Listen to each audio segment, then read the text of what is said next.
friends, I'm back for our Bonded Book Club Hidden Figures video discussion 3 of 5.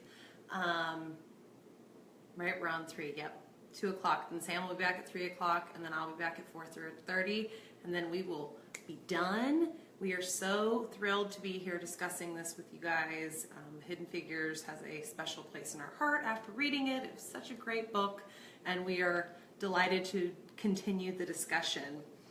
So our next question that we have, it says, Mary Jackson refuses to let the children's choir at her church sing the song, "Pick a Bale of Cotton," a happy tune about slaves. Quote, "The song reinforced all the crudest stereotypes about what a Negro could do or be.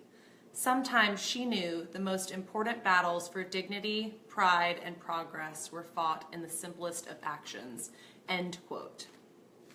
All right, so the first question is, were there any simple actions described in this book that live up to this truth, and what were they? So sort of the idea being that not every action that we do in our lives is a major act of resistance against the patriarchy or against racism, whatever that is.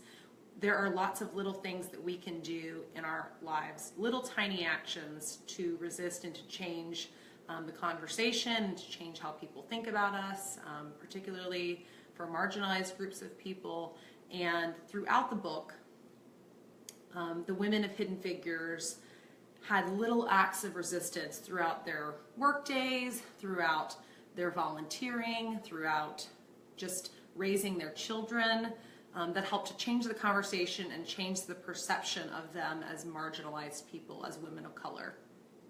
So they had a ton of examples, but I just wanted to pull out a few that I found to be notable. The first one, the first little simple act of resistance was when the women of West Computing first came to Langley to work for NASA, right as World War II was really hitting its stride. They required, not only did they require at Langley and NASA that the women use separate restrooms. They had to use a completely separate restroom. Aside from the white women, they had to have their own restroom, and or they couldn't use, restrooms on base. And they also had to sit at their own table, like lunch table in the cafeteria.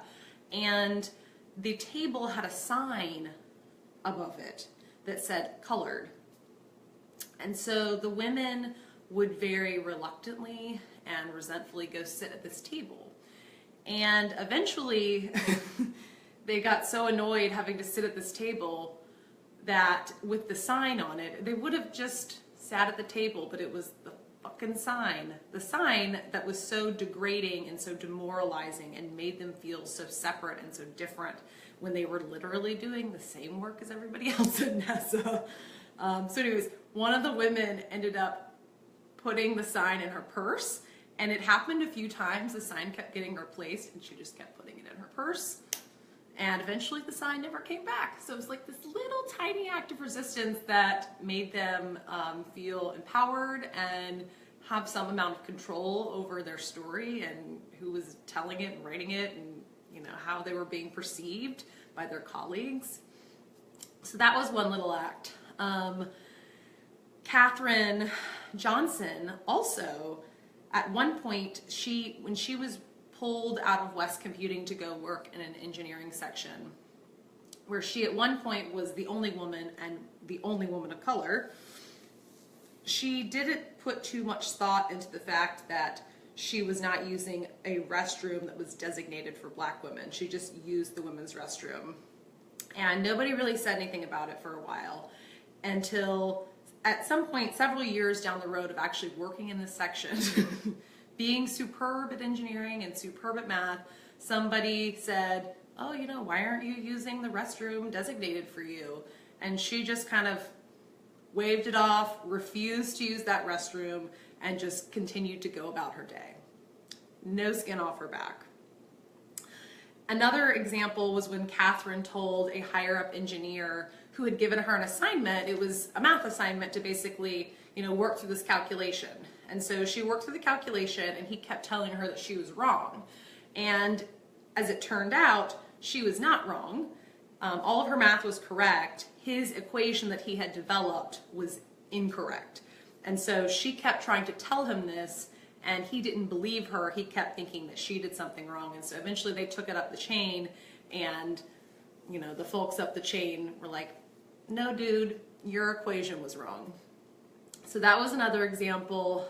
And then another was when Katherine repeatedly but very respectfully asked to be a part of the engineering meetings. So pretty regularly, the engineers in her group, they would, study and develop all of these processes and work, and then they would present them to each other and give feedback, ask questions, really get to deep dive into the issues, and women were not allowed to come to these meetings at all. Katherine was the only woman in her group, the only woman of color, but she continued to persist and ask, hey, can I come to these meetings? This would be really beneficial for me. We're about to throw somebody into space and you're having me do all this work. I think I should be a part of these meetings. So she asked over and over and over again until finally they were like, fine, you can come. Another example was when Dorothy Vaughan entered her son into a soapbox derby. So the idea was that you built this car for under $10 with your kid, and they raced it down this hill, and there was prizes and an opportunity to go into a national soapbox derby. No child of color had ever won the soapbox derby, and no girls had ever been allowed to enter. So anyways, Dorothy entered her son into it, and they worked on this car, and obviously because she's an engineer and a scientist, she made a really dope ass car, and they won. And so he got to go to the national competition and was the first child of color to win the soapbox derby in their area. So that was another example of like little simple actions of resistance.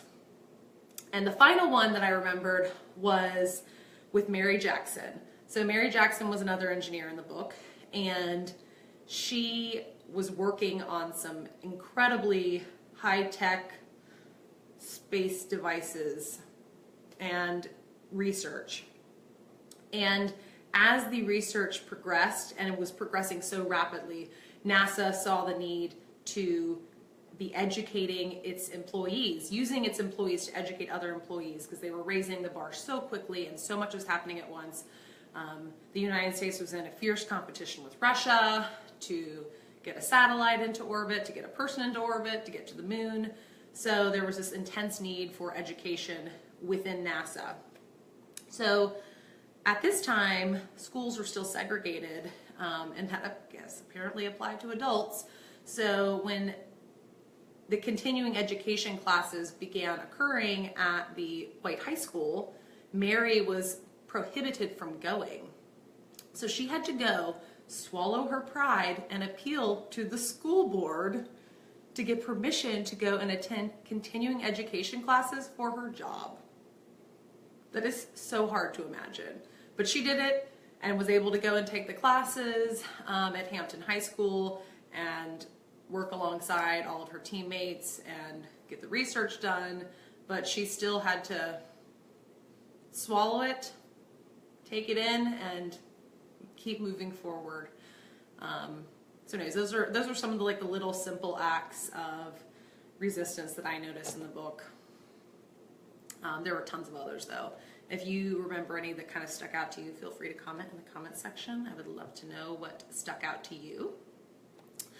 Our next question is, Katherine Johnson's mentor, the esteemed mathematician, Dr. William Claytor, believes her exceptional talent would make her a first-rate mathematician.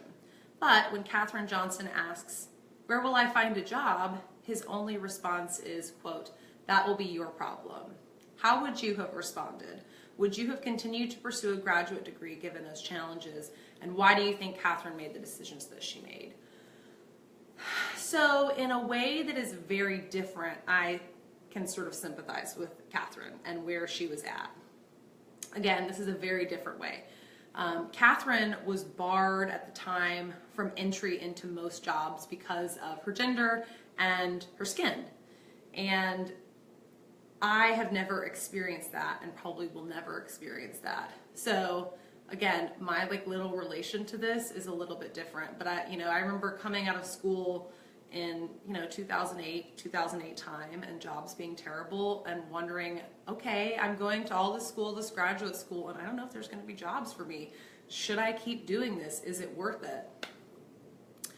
And again, this is not the same thing at all, but I understood where her line of thinking was, sort of, putting myself in her shoes and where she came at with that sort of similar line of thinking, and why she chose to continue her education and to pursue education at all costs, and chase her dream of becoming an engineer and mathematician. So I think, again, I obviously chose, I don't know, I think I would have continued to try and push for the education. I think that in Katherine's circumstances, it was a little bit different as well, because Katherine was so smart. She had scholarships for her school that was all paid for. She was working with the top researchers, and even though the jobs were not readily available, her school was being paid for, and like the true type A'er that she was going to be a perfectionist in everything that she touched.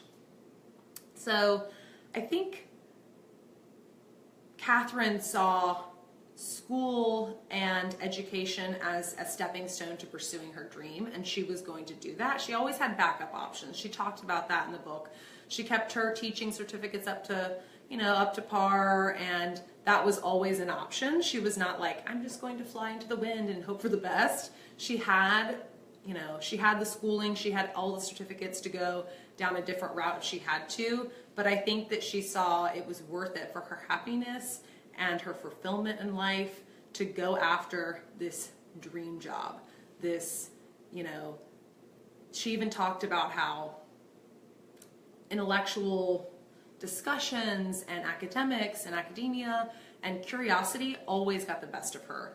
Like, in whatever was happening, however bad things were, that she could always count on to bring her joy. She genuinely enjoyed being a mathematician. Shetterly talks about how there wasn't a day that went by that she didn't enjoy going to work.